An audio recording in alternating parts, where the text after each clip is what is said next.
Malacanang tiniyak na mahigpit na babantayan ng mga dayuhang kukuha ng digital nomad visa.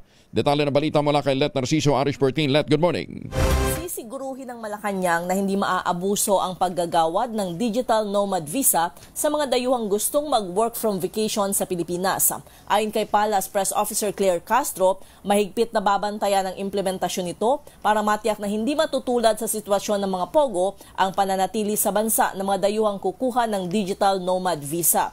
Sinabi ni Castro na tututukan rin ang mga proseso at magtatatag ng security features para protektado ang mga Pilipino sa anumang posibleng scam o paglabag sa batas ng mga dayuhan. Kasama rin anya sa mga hakbang ng gobyerno ang paghihigpit sa entry points ng bansa gaya ng mga paliparan, pantalan at terminal.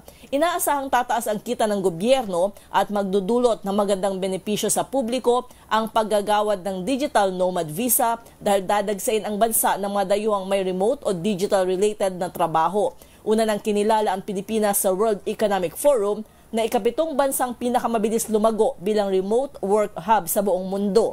Indikasyon daw ito na paboritong destinasyon ang bansa ng mga tinaguriang digital nomads o mga dayuhang nagtatrabaho gamit ang teknolohiya habang nasa ibang bansa ang kanilang kliyente o employers. Ito si Let Narciso para sa DZRH, una sa Pilipinas, una sa Pilipino. Maraming salamat, Let.